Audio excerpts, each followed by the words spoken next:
biggest, most prestigious tournament in the world. It's basically the Olympics of grappling.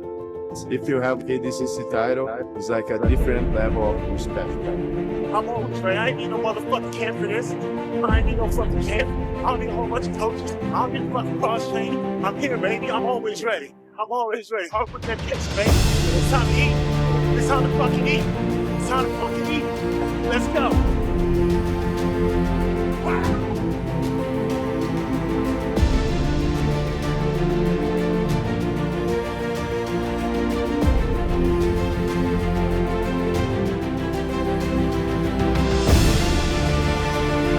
제 채널에는 주짓수를 좋아하시는 분들이 많기 때문에 아마 거의 모든 분들이 아실 것 같은데 ADCC라는 대회를 들어본 적 있으십니까? 보통 ADCC가 주짓수 시합이라고 오해하시는 분들이 많은데 사실은 아닙니다. 그래플링 세계에서 올림픽 같은 무대라고 불리는 대회입니다. ADCC Submission Fighting World Championship. 이 ADCC의 스펠링은 아부다비 컴뱃 클럽의 약자로 세계 최고의 그래플러들이 모이는 최정상급 서브미션 대회입니다. ADCC의 시작은 1998년 아랍에미리트 아부다비를 기반으로 만들어졌으며 그래플링 기술의 최고봉을 가리는 목표로 설립되었습니다. 첫 대회는 1998년 아부다비에서 개최. 주짓수나 레슬링, 유도, 삼보 등 여러 격투 스타일이 한자리에 모여 한 규칙 아래에 두는 최초의 국제 그래플링 대회였습니다. 2001년 이후부터는 2년에 한 번씩 대회가 열리는 걸로 정례화되었고 아랍에미리트에서 개최가 되다가 2003년부터 브라질, 미국, 스페인, 영국, 중국, 핀란드 등 세계로 확대되었습니다. ADCC 월드 챔피언십의 구조는 이렇습니다. 남성은 마이너스 66부터 플러스 99까지 총 5개의 체급 그리고 앱솔루트도 있습니다. 그렇다면 ADCC 월드 챔피언십에 출전하는 선수들의 구성원은 어떻게 이루어질까요? 첫 번째, 디펜딩 챔피언입니다. 직전 대회 우승자는 같은 체급에 자동 초청됩니다. 원하면 상위 체급으로 도전도 할 수 있습니다. 그리고 가장 중요한 각 지역 트라이얼 우승자입니다. 메이저 ADCC 트라이얼은 대륙별로 진행됩니다. 보통은 메이저가 5개 지역으로 나뉩니다. 노스 아메리칸, 북미 지역 트라이얼, 유로피안, 아프리칸, 미들 이스트 트라이얼입니다. 사우스 아메리칸, 아시아 오세아니아, 북미 같은 경우에는 워낙 참가자가 많아서 이스트 코스트와 웨스트 코스트 두 번으로 나눠서 진행을 합니다. 그리고 인비테이션, 초청 선수로 이루어지는데 초청 선수의 기준은 ADCC 조직위원회가 선정합니다. 세계 랭킹, 그리고 최근 퍼포먼스, 흥행성이나 스토리라인, 예를 들면 IBJJF 월드 챔피언이라든지 예전에 ADCC 메달리스트 그리고 떠오르는 격투기 쪽 스타들 아무래도 주목을 받는 선수들이 초청으로 많이 뛰다 보니까 이 초청 슬롯이 꽤 중요합니다. 디펜딩 챔피언 1명, 트라이얼 우승자 5명에서 6명 그리고 초청이 8명에서 9명 정도로 구성이 된다고 볼 수 있습니다. 여성분은 사이클마다 다르지만 8명에서 12명으로 이루어집니다. 세계 최고 중에 최고를 가리고 ADCC 본선의 구성원들을 보면 세계 최강 그리고 트라이얼 우승자, 흥행 카드까지 섞인 그래플링 올림픽이라고 불리는 이유는 여기에 있습니다. 디펜딩 챔피언이었던 세계 최강, 당당히 본선을 밟은 트라이얼 우승자, 거기다가 흥행 카드까지 섞여있기 때문에 그래플러들에겐 최고의 무대가 아닐 수가 없습니다. 그래서 IBJJF 월드 챔피언이라도 초청 못 받는 경우도 많고 트라이얼 우승자가 1라운드 탈락하기도 합니다. 우승자를 보면 역대 최다 우승은 단연 마르셀로 가르시아입니다. 2003년, 2005년, 2007년과 2009년에는 이제 파블로 포포비치에게 우승을 해줬었고 2011년 다시 우승을 해서 총 4회 우승을 했습니다. 고든 라이언과 카이나 두아르트는 한 시합에서 앱솔까지 우승한 경력이 있어서 4회 우승을 했습니다.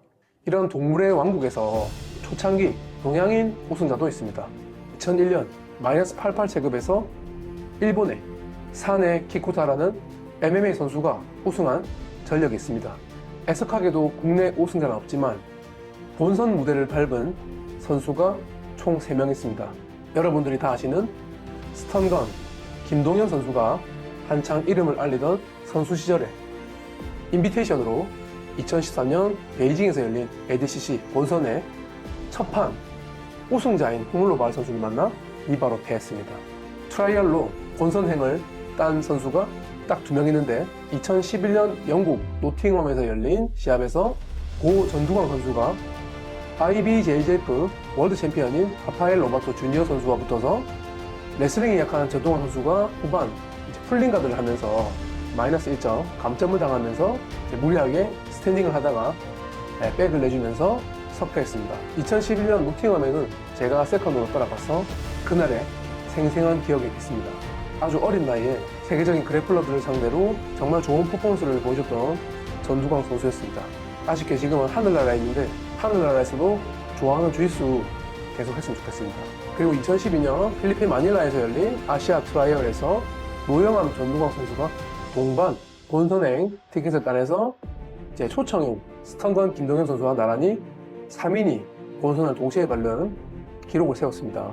노영암 선수는 도복 주짓수 2회 챔피언인 옥타비오 소우자 선수를 만났고 전두광 선수는 디펜딩 챔피언 파블로 포포비치를 만나서 각각 리어 네이키드 초크와 3대0로 패했습니다. 노영암 선수는 이제 그 다음 트라이얼 일본에서 열린 아시아 오세아니아 트라이얼에서 다시 본선 티켓을 따내서 브라질 상파울루로 날아가서 하필이면 우승자 다빌라모스 선수를 첫 판에 만나서 패했습니다. 이때 다빌라모스 선수를 묘사하자면 그냥 동물 그 자체였다. 주짓수의 절대 강자로 불리는 루카스 레프리 선수를 플라잉 암바로 꺾었던 선수입니다. 정말 전 세계를 경악에 빠뜨린 그 장면을 연출한 선수죠. 노영암 선수는 2017년 카자흐스탄에서 열린 아시아 오세아니아 트라이얼 결승에서 한 선수에게 졌는데 그 선수가 바로 라클란 자일스입니다. 라클란 자일스는 ADCC 본선 2번째 만에 카이난 도아르테, 패트릭 가우디오나 마하메드 알리 선수를 레그락으로 이기면서 정말 전 세계적으로 이 ADCC 메타가 레그락으로 넘어왔던 그 역사를 쓴 선수이기도 합니다. 그 이후에 우리나라 선수가 ADCC 본선을 밟은 경우는 단 한 번도 없습니다. 그렇다면 왜 ADCC의 이 주짓수 선수들의 활약이 두드러질까? 서브미션에 특화된 종목이기 때문입니다. 이제 그래플링은 테이크다운도 중요하지만 상대를 제압하는 데 있어서 서브미션이 강해야 그래플링의 정점이라고 볼 수 있는데 주짓수는 그라운드에서 상대를 제압하고 관절기나 초크로 끝내는 스포츠라 규칙적으로 정말 잘 맞다고 볼 수 있습니다. 레슬링 그리고 유도 선수들은 넘어뜨리는 건 굉장히 강하지만 서브미션 방어나 혹은 공격을 따로 훈련해야만 합니다. 규칙이 주짓수 스타일에 정말 잘 맞다라고 설명을 드렸는데 초반에는 포인트 없이 서브미션 타임으로 진행이 됩니다.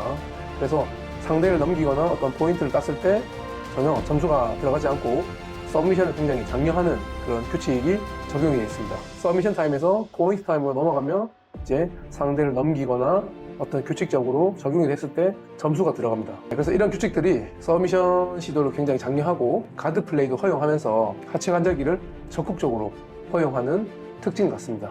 레슬링처럼 넘겨서 눌러놓으면 끝이 아니라 바닥에서도 충분히 싸울 수 있는 구조를 만듭니다. 현대 노기계 주짓수가 이제 ADCC를 중심으로 발전해왔다고 할 수 있습니다. 이제 그렇다고 레슬러나 유도 선수들이 아예 없는 건 아닙니다. 레슬러인 마크커 선수는 초기에 우승을 하기도 했고 본선에서는 러스탐 취셰프라는 삼보 선수가 활약을 하기도 했습니다. 엘리트 선수들, 유도나 레슬러들이 자연스럽게 몰리는 특징을 갖고 있습니다. ADCC 월드 챔피언십에 참가하기 위해서 뛰는 시합은 트라이얼. 그렇다면 ADCC 오픈은 무엇이냐? ADCC 오픈은 비교적 누구나 참가가 가능합니다. 실력이나 순위, 경력에 제한 없이 누구나 가능한 오픈 토너먼트입니다. 우리가 참가하는 기존의 도복 시합처럼 레벨이나 연령, 벨트 등 구분되어서 치러지고 ADCC 트라이얼은 이 본선 직행을 위한 어떤 치열한 경쟁 구도라면 ADCC 오픈은 실력이나 순위, 경력에 제한 없이 누구나 참가 가능한 오픈 토너먼트입니다. 이 트라이얼이 아닌데 ADCC 오픈은 왜 치러지느냐? ADCC를 알리기 위한 이런 홍보 목적이 있고 좋은 선수들이 이런 오픈을 통해서 경쟁하고 그 경험을 쌓아서 트라이얼로 확장할 수 있습니다. TMI지만 주짓수 씬에서 한 해 총 4가지 대회를 우승하면 그랜드슬램이라고 표현을 합니다. 유러피언 챔피언십, 그리고 페남, 월드 챔피언십, CBJJ, 브라질레이루 4개 모두 우승한다면 이제 그랜드슬램이라는 표현을 하는데, 여기서 ADCC까지 우승을 한다. 슈퍼 그랜드슬램이라고 합니다. 과연 주짓수 선수들 중에 슈퍼 그랜드슬램을 달성한 선수가 있을까요?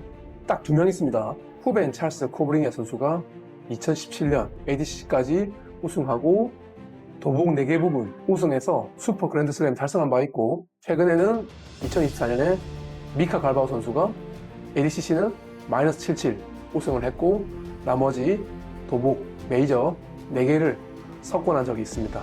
정말 대단한 기록이 아닐 수가 없습니다. 이 ADCC 룰은 우리가 기존에 아는 그래플링 대회나 주짓수 대회와 뭐가 다른지 ADCC 코리아의 유세현 대표님의 룰 설명회를 듣고 비교를 해보는 시간을 갖도록 하겠습니다. 점수 체계가 아예 다릅니다. 점수 체계가 달라서 주짓수 시합이랑 좀 혼동이 있기 때문에 그런 것들 관련해서 제가 오늘 포인트 받는 거에 대해서 또 알려드릴 거고요. 그 다음에 이제 반칙 기술들 관련해서 알려드릴 거예요. 일단 ADCC는 종합 그래플링 시합이라고 보시면 돼요. 뭐 레슬링적인 룰도 있고 주짓수적인 룰도 있고, 기본적으로 지향하는 게 이제 스탠딩 싸움 되게 좀 많이 원해요. 이렇게 그라운드에서 서로 싸우는 것보다는 스탠딩 싸움을 좀 더 이렇게 부추기는 그런 전략 시스템들이 많고요. 그 다음에 이제 서브미션 위주의 좀 그런 것들을 많이 지향을 해요. 서브미션 위주의 그래플링들을 초반에 많이 지향을 하기 때문에, 그래서 ADCC는 보통 앞에 3분, 뒤에 3분, 연장 3분 이렇게 나눠져 있는데, 앞에 3분 동안에는 점수가 없어요.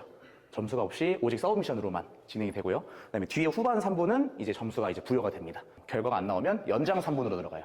연장 3분이 끝나고서도 동점이 나오는 상황에서는 이제 그때는 누가 더 공격적으로 플레이했는지, 누가 더 좋은 포지션을 점유했는지에 따라서 점수를 좀 부여해서 승자를 가리고요.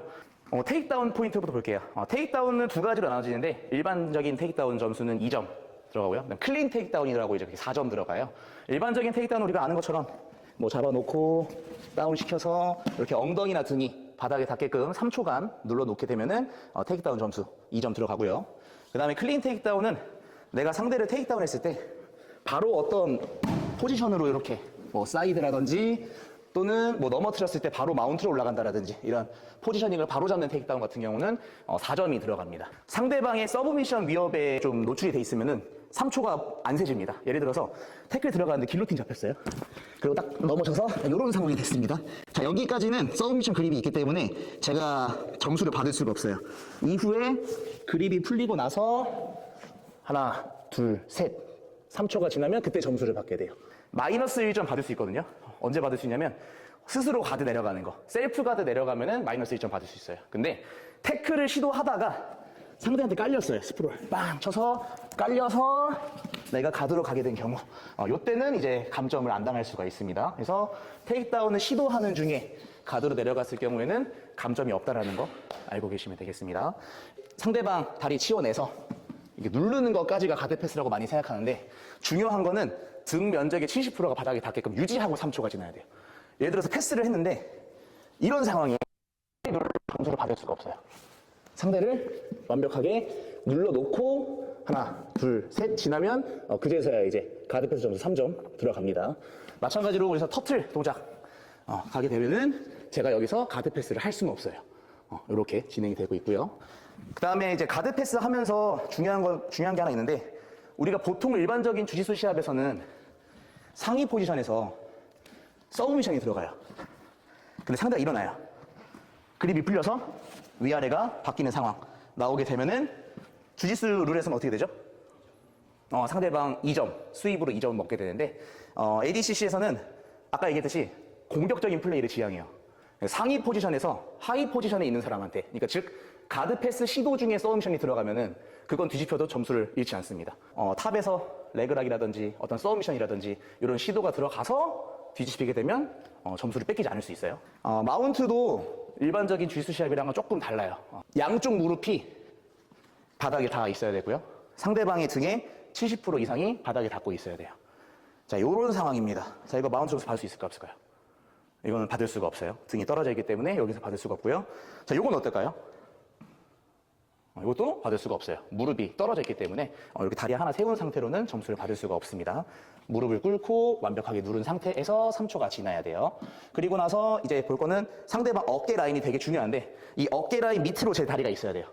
예를 들어서 이렇게 올라가게 된 경우에는 제가 점수를 받을 수가 없습니다. 반드시 어깨 라인 밑으로 무릎을 꿇려 있어야 마운트 점수를 받을 수 있어요. 마운트 점수는 원래 주짓수 몇 점이죠? 4점이죠. ADCC는 2점이에요. 2점. 그리고 요것도 괜찮습니다. 요거. 거꾸로 올라가도 점수 받을 수 있어요. 팔이 굳이 안 빠져 있어도 어깨 밑으로만 내려와 있으면 점수를 받을 수가 있습니다. 그 다음에 니온벨리 볼 건데, 니온벨리 점수가 정말 받기 힘들어요. 왜 그러냐면, 반드시 내 무릎이 상대 몸 중앙에 있어야 돼요. 요것만 니온벨리로 쳐줍니다. 예를 들어서, 이렇게 넘어가면 니온벨리 점수를 안 줘요. 이것도 안 줘요. 반드시 중심에 있어야 돼요. 마찬가지로 이렇게 눌러도 괜찮고 이렇게 눌러도 괜찮고. 그래서 니온벨리 점수 받기가 되게 까다로워요. 제가 지금 심판을 뭐 그렇게 많이 본 건 아니지만 3번 정도 심판을 봤었는데 니온벨리로 점수 딴 거 한 번도 본 적이 없어요. 이렇게 누르면은 바로 그냥 이렇게 돌아버리니까 그래서 니온벨리 점수가 받기가 굉장히 힘들다라는 거 좀 알고 계시면 되고요. 백도 마찬가지로 어깨 라인 밑으로 다리 훅이 걸려 있으면 점수 받을 수 있습니다. 백은 3점이에요. 여기도 조금 다르죠? 백 3점. 여기서 이제 중요한 건 바디 트라이앵글도 점수를 받을 수가 있습니다. 그리고 백에서 또 중요한 게 연속 득점이 가능해요. 예를 들어서 상대가 굳이 이스케이프 시도 안 했더라도 내 양쪽 다리 여기 들어가 있다가 제가 하나 뺐어요. 하나, 둘, 셋, 3초가 지나고 다시 하나, 둘, 셋 들어가면 또 3점 받을 수 있어요. 바디 트라이앵글도 마찬가지. 하나, 둘, 셋, 3점. 하나, 둘, 셋. 하나, 둘, 셋, 3점. 이런 식으로 연속 득점이 가능한데 바디 트라이앵글에서 이렇게 넘어가는 거는 안 칩니다. 요거는 똑같은 점유이기 때문에 여기서 반드시 뭔가 풀린 상태로 3초가 유지되고 다시 들어가서 3초가 유지돼야 점수를 받을 수가 있고요. 마운트와 마찬가지로 다리가 어깨 라인 위로 넘어가게 된다면 여기서는 3초 카운팅이 안 들어가요. 여기서는 계속 공방을 진행하게 됩니다. 스윕도 테이크다운처럼 그냥 스윕은 2점이고요. 클린 스윕은 4점이에요. 포션 점유하면 클린 스윕이에요. 우리가 여기서 예를 들어서 뭐 상대 딱 스윕했어요. 빵 쳤는데 뭐 하프가 물려 있어요. 이거는 일반적인 스윕이죠. 이것도 마찬가지로 엉덩이나 등이 닿은 상태로 3초가 유지돼야 됩니다. 뭐든지 3초가 유지가 돼야 돼요. 근데 제가 여기서 넘기는데 빵 쳐서 바로 이렇게 포지셔닝이 들어갔어요.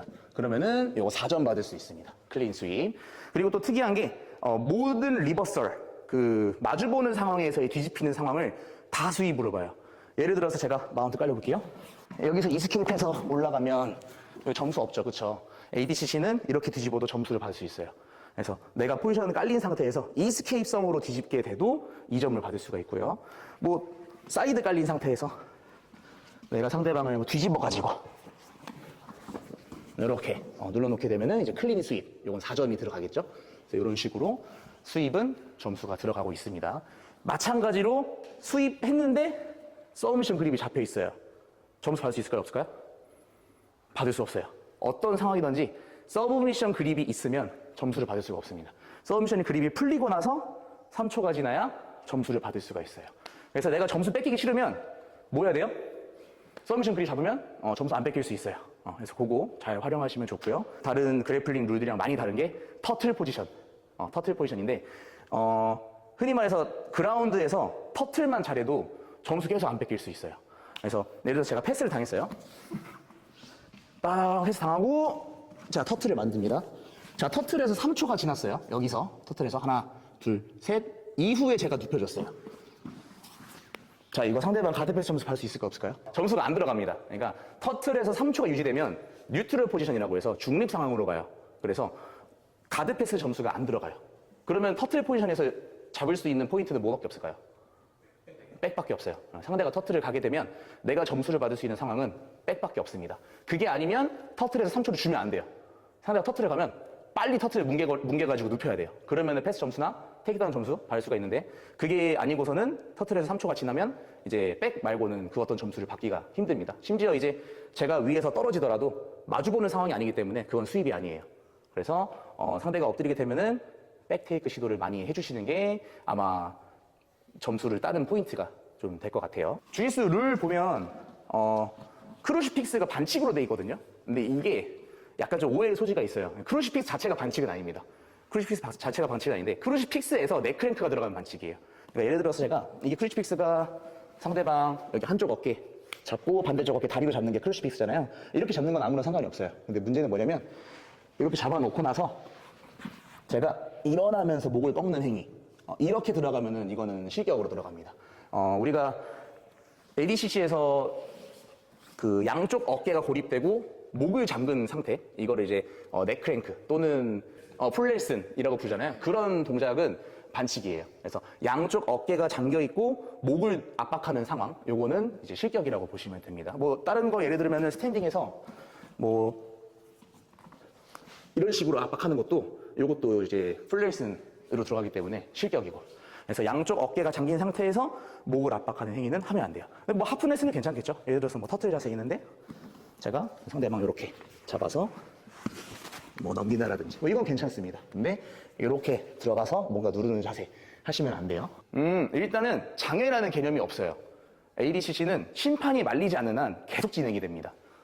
근데 그건 있어요. 예를 들어서 경기가 불가능할 정도로 등 돌아서 도망가는 경우 이거는 심판이 말립니다. 근데 심판의 말에 듣지 않으면 실격이에요. 그래서 너무 말도 안 되게 도망가게 되면 그건 실격 사유가 될 수 있는데 뭔가 상대가 태클 들어왔을 때 이 태클을 방어하기 위해서 밖으로 나가는 것 같은 경우는 실격을 주진 않아요. 근데 그런 상황을 계속해서 만들게 되면 이제 이따가 설명할 거지만 액션이라는 것과 워닝이라는 게 들어가는데 이게 흔히 말하는 스톨링 할 때 들어가는 감점 포인트들이에요. 액션 같은 경우는 우리가 부여를 받았을 때 아무런 효과가 없어요. 어떻게 보면 구두 경고 같은 거예요. 액션은 내가 10개를 받아도 100개를 받아도 감점이 없습니다. 근데 액션을 한 2개에서 3개 정도? 거기 룰상에는 2개로 돼 있는데 액션 2개를 부여받고 나서부터는 워닝을 받을 수 있어요. 워닝을 받게 되면 마이너스 1점. 이거는 무한대로 받을 수 있어요. 상대방이 계속 피하면 워닝 마이너스 1점, 또 워닝 마이너스 1점, 또 워닝 마이너스 1점. 이런 식으로 계속 받을 수가 있어요. 실격을 주진 않고 대신에 워닝이라는 게 들어가고요. 그리고 실격 사유가 잘 안 나오는 게 아까 말했듯이 공격이 진행되고 있는 상황에서는 장애가 돼도 심판이 말리지 않기 때문에 웬만하면은 끝까지 공격이 돼요. 물론 너무 위험한 상황에서는 심판이 좀 말릴 수 있겠지만 아까 얘기한 것처럼 그런 상황이 반복되면은 아마 워닝을 계속 줄 거예요. 감점을 계속 시킬 겁니다. 자, 여기서 제가 뛰어 들어가서 서비스 들어갔어요. 파바박 그러고 뒤집어지면 점수의 아니에요? 그렇죠. 근데 스탠딩 상황. 자, 스탠딩 상황에서 제가 서브미션 먼저 들어갔어요. 팍팍. 근데 3초 뒤에 그립이 풀리고 여기서 또 3초가 지났습니다. 자, 이건 어떻게 될까요? 셀프가 들어가요. 스탠딩은 똑같은 상태이기 때문에 내가 서브미션 잡고 누웠잖아요. 그러면 내가 누운 거죠. 이거는 셀프가 들어갑니다. 그래서 스탠딩 상황에서 내가 서브미션 그립을 잡고 누워지고 풀리고 3초가 지나면 셀프 가드. 그렇죠. 마이너스 1점. 셀프 가드가 마이너스 1점입니다. 그리고 아까 제가 셀프 가드를 설명 안 드렸는데 셀프 가드는 스스로 내려앉아서 요것도 셀프 가드인데 한쪽 무릎 꿇는 것도 3초가 지나면 셀프 가드로 들어갑니다. 요것도 좀 알고 계시면 좋아요. 그래서 이게 누가 먼저 뭘 시도했는지가 되게 중요해요. 제가 이제 이걸 설명드릴 건데 ADCC에서 제일 좀 많이 나오는 이게 뭐 심판끼리도 많이 싸우는 상황인데 제가 마운트 올라갔죠. 올라갔다가 일어나서 풀리고 3초가 지났어요. 점수 제가 잃어요, 안 잃어요? 점수가 안 들어가요. 근데 반대로 다시 똑같이 안 들어갈 거예요. 근데 먼저 부딪혀 볼까요? 이러고 3초가 지났어요. 자, 이거 점수 받을 수 있을까요, 없을까요? 누가 먼저 뭘 시도했냐에 따라 달라요. 내가 먼저 서브미션 시도해서 뒤집어졌어요. 이거는 노포인트. 상대가 이스케이프를 먼저 하고 내가 서브미션 잡았어요. 이거 상대가 이스케이프를 먼저 시도했기 때문에 이거는 스윕. 점수가 들어갑니다. 그래서 여기서 많이 갈려요. 이게 심판 주관적으로 들어가는데 ADCC가 3심제예요. 그러니까 3명의 심판에서 그 다수결이 나오면 그걸 따라가게 돼요. 근데 뭐 ABC가 있는데 A라는 심판이 봤을 때는 이스케이프이 먼저 시도가 됐다고 판단을 했는데 B씨가 아니다, 이거는 서브미션을 먼저 시도했다라고 하면은 서브미션 먼저 한 걸로 들어가기 때문에 노포인트가 들어가요. 그래서 요거는 상황에 따라 다릅니다. 그래서 내가 억울하게 점수를 잃지 않으려면 어떻게 하는 게 좋을까요? 빨리 일어나야 돼요. 내가 먼저 들어갔건 먼저 이스케이프 시도했건 뭐가 됐건 간에 내가 점수를 잃지 않으려면 빨리 일어나는 게 좋아요.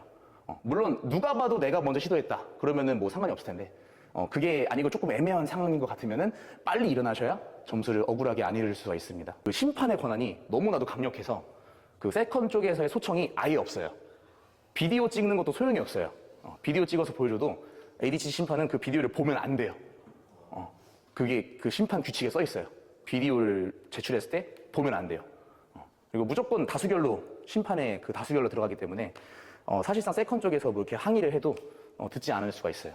그리고 만약에 항의를 계속하면 그 해당 선수한테 감점이 들어갈 수 있어요. 또는 실격이 될 수도 있어요.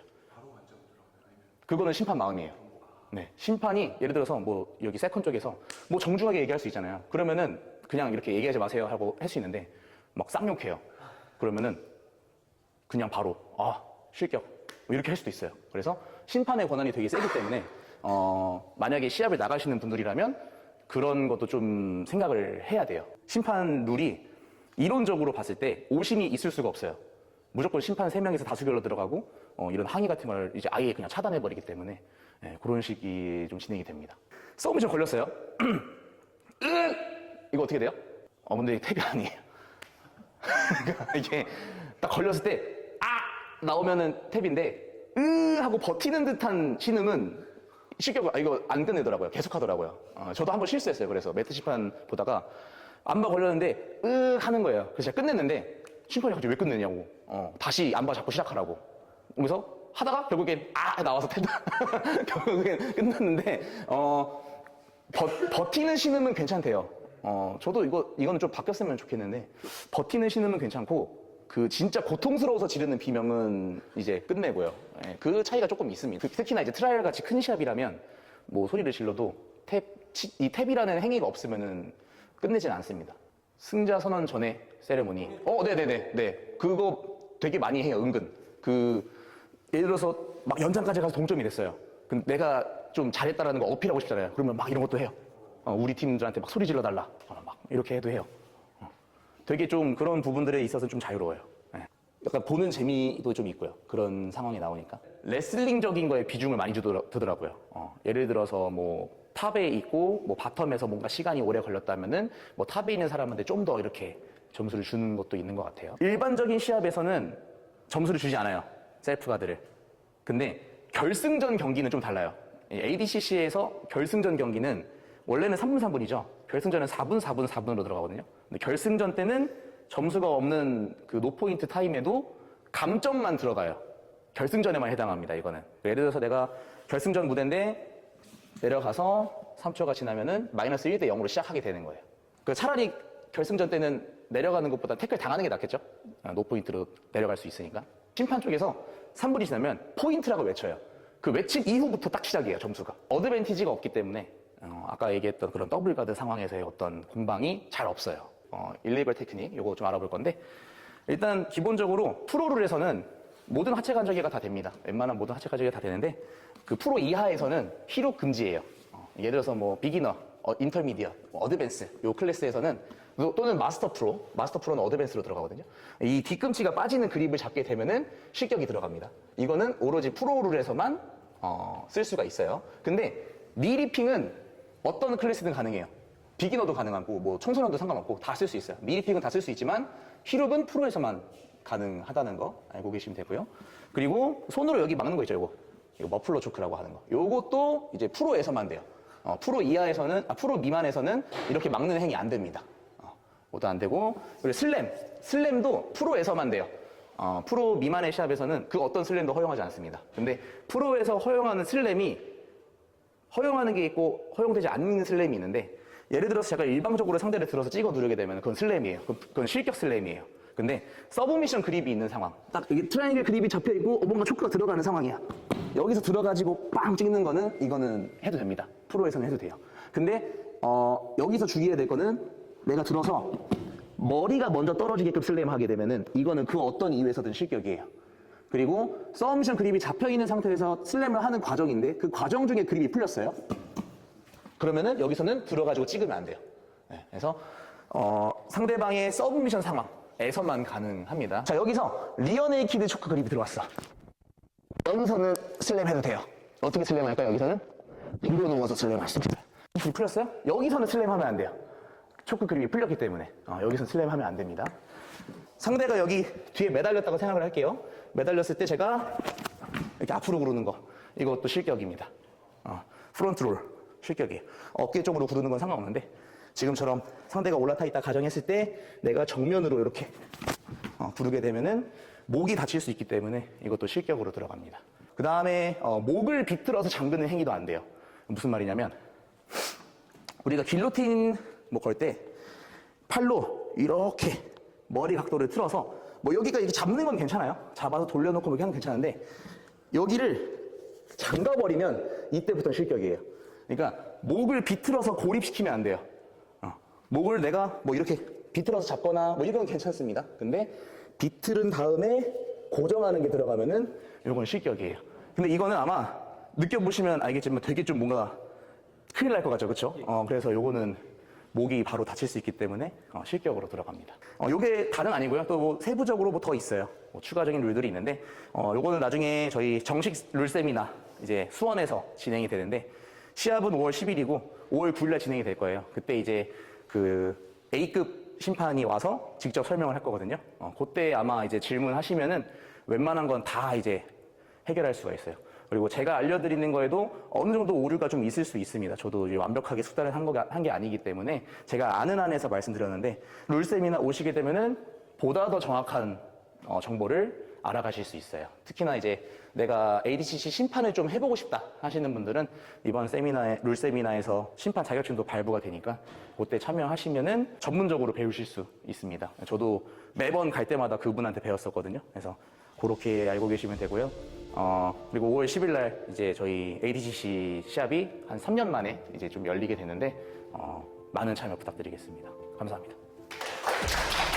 저는 이 룰 설명을 들으면서 평소에 제가 주짓수 씬에 몸담고 있고 그리고 노기를 수련하지만 제가 몰랐던 그런 디테일한 규칙들이 많다는 걸 느꼈고 확실히 IBJJF랑 많이 다르다는 걸 느꼈습니다. 실제로 영상을 보면 굉장히 좀 터프하고 다이나믹한데 규칙에는 그래도 선수들의 척추나 경추 같은 이런 중요한 부분들을 또 보호하는 그런 룰들도 적용이 돼 있다라는 걸 좀 느꼈습니다. 네, ADCC 오픈은 단순한 대회가 아닙니다. 그 매트 위에는 언젠가 ADCC 월드 챔피언십을 꿈꾸는 사람들이 있다고 생각합니다. 그리고 그 꿈은 꼭 트라이얼이 아니라 도전하는 습관에서 시작됩니다. 우리는 늘 준비가 완벽한 뒤에 시합을 나가고 싶어 합니다. 하지만 ADCC 룰은 우리에게 말합니다. 완벽함이 아니라 용기와 공격성을 보라고. 레슬링이 부족해도 체력이 불안해도 그리고 결과가 두려워도 그 룰에 몸을 던져본 사람과 멀리서 구경한 사람의 차이는 시간이 지날수록 커집니다. ADCC 오픈은 여러분의 현재 위치를 확인하는 자리이면서 동시에 여러분의 한계를 밀어붙이는 자리입니다. 제가 주짓수를 23년 수련하면서 느낀 것 중에 가장 확실한 게 하나 있습니다. 이기는 사람보다 도전하는 사람이 빨리 성장합니다. 패배는 기록으로 남지만 도전은 실력으로 남습니다. 동관장이었습니다.